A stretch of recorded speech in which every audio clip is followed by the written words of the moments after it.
Assalamualaikum warahmatullahi wabarakatuh. Salam sejahtera buat kita semua. Di video gua sebelumnya sudah kita bahas tentang apa itu KJPP, apa itu penilai publik, apa itu MAPI, apa itu P2PK. Kali ini gua akan bicara lebih kepada sisi penilaiannya. Dasar hukumnya apa sih penilaian itu? Siapa sih yang menggunakan jasa penilaian? Ruang lingkupnya apa aja? Secara garis besar, pengguna jasa penilaian itu perbankan, industri keuangan non-bank, IKNB, perpajakan, pemerintah, pasar modal, swasta itu bisa terdiri dari perusahaan atau perorangan. Tapi sebelum itu gue pengen ngomongin tentang SPM dulu, karena SPM sempat kita singgung kan di awal di video pertama. KJPP dalam menjalankan fungsinya dalam memberikan jasa penilaian wajib memiliki apa yang disebut SPM, standar pengendalian mutu atau sistem pengendalian mutu yang sudah ditetapkan oleh Kementerian Keuangan sebagai pengawas profesi keuangan. Dalam hal ini melalui P2PK, Pusat Pembina Profesi Keuangan. Jadi setiap KJPP yang berdiri itu wajib mentaati atau wajib mengikuti aturan-aturan yang sudah digariskan melalui SPM tersebut. Kalau kita lihat ada 3 poin penting di dalam SPM KJPP. Yang pertama adalah personil. Juga bicara tentang tanggung jawab pemimpin perusahaan atau pemimpin rekan. Personil sudah ditetapkan bahwa setiap KJPP wajib memiliki minimal 3 pegawai tetap. Jadi di SPM itu di poin yang pertama tentang personil itu mengatur salah satunya itu. Kemudian juga mengatur tentang tanggung jawab dari pemimpin rekan atau pemimpin perusahaan tersebut. Kemudian yang kedua tentang sarana dan penilaian. Ini lebih kepada kode etik, lebih kepada hubungan antara KJPP dengan klien, tentang penerimaan dan penugasan, tentang bagaimana menjalankan penugasan tersebut. Ini ada di dalam poin yang kedua, yaitu poin sarana dan penilaian. Masalah kode etik, masalah eksternal ya antara KJPP dengan klien sebagai pemberi tugas. Itu dirangkum di dalam poin yang kedua. Kemudian yang ketiga, dokumen dan evaluasi. Ini tentang penyimpanan dokumen, tentang menjaga kerahasiaan dokumen yang diberikan oleh pemberi tugas, tentang menjaga dokumen penilaian kita, karena dokumen penilaian kita itu juga menjadi dokumen yang sangat rahasia, yang tidak sembarangan boleh dibuka selain oleh pemberi tugas dan juga tentunya dengan mendapatkan izin dari pemimpin rekan. Bahwasanya dokumen-dokumen tersebut harus disimpan sesuai dengan peraturan yang berlaku. Penyimpanan dokumen-dokumen penilaian itu ada jangka waktunya sesuai dengan apa yang sudah diatur oleh undang-undang. Jadi setelah melakukan penilaian, dokumennya harus diarsipkan, disimpan. Paling tidak 10 tahun ke depan masih harus tersimpan dengan baik itu dokumen, karena itu adalah dokumen-dokumen penting, di mana dokumen-dokumen yang sebagai dasar ketika seorang penilai mengeluarkan nilai. Jadi ini harus disimpan dan diarsipkan. Jadi ada 3 poin tersebut tadi, yaitu pertama adalah tentang personil, kedua adalah tentang sarana dan penilaian, dan ketiga adalah dokumentasi dan evaluasi. Nah, yang evaluasi yang seperti apa? Ya tentunya melakukan evaluasi terhadap laporan-laporan penilaian yang sudah pernah dirilis. Jadi nggak asal udah rilis laporan, ya udah. Setelah rilis laporan, dievaluasi lagi apa yang kurang. Mungkin ada SPM yang tidak terpenuhi, atau mungkin ada apa yang memang harus dilengkapi dan sebagainya.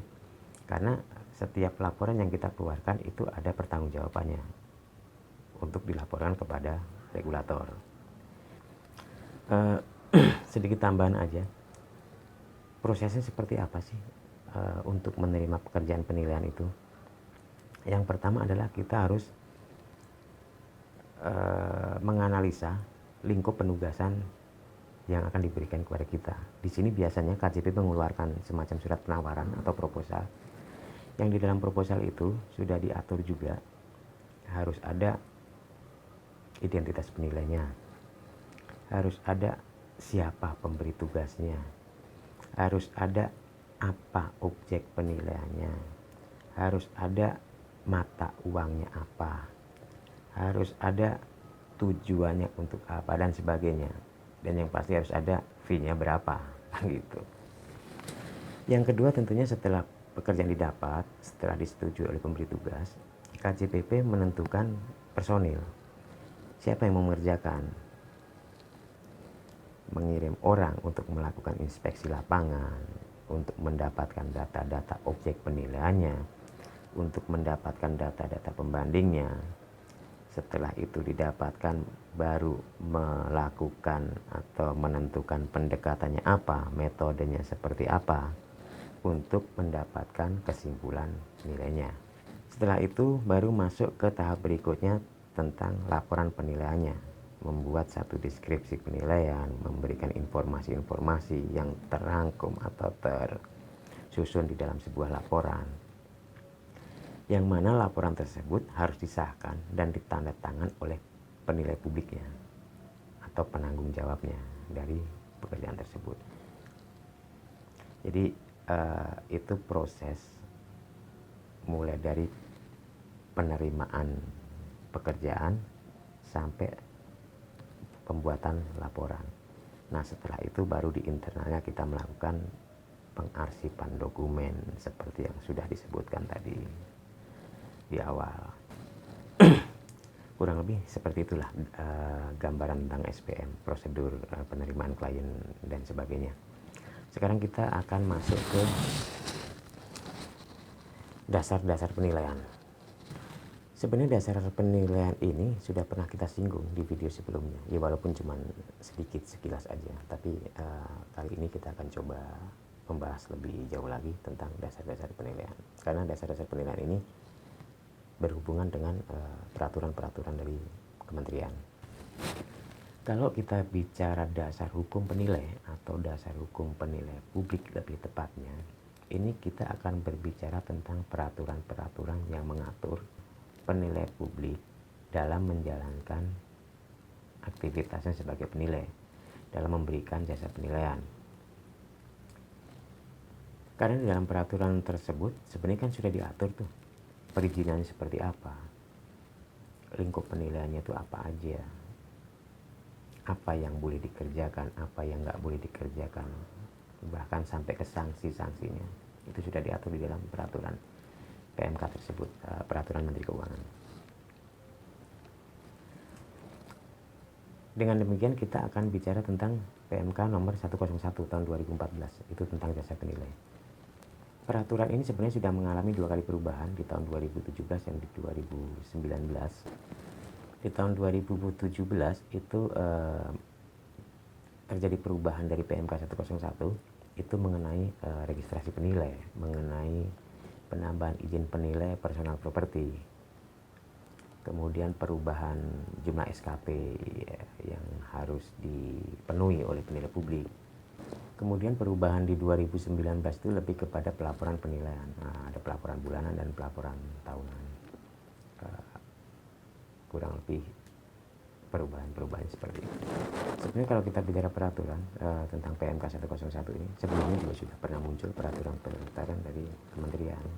Di tahun 2008 muncul PMK 125, di tahun 2004 juga ada, di tahun 96, dan yang pertama yang pernah kita bahas di video sebelumnya juga tentang peraturan Kementerian Perdagangan yang tahun 77.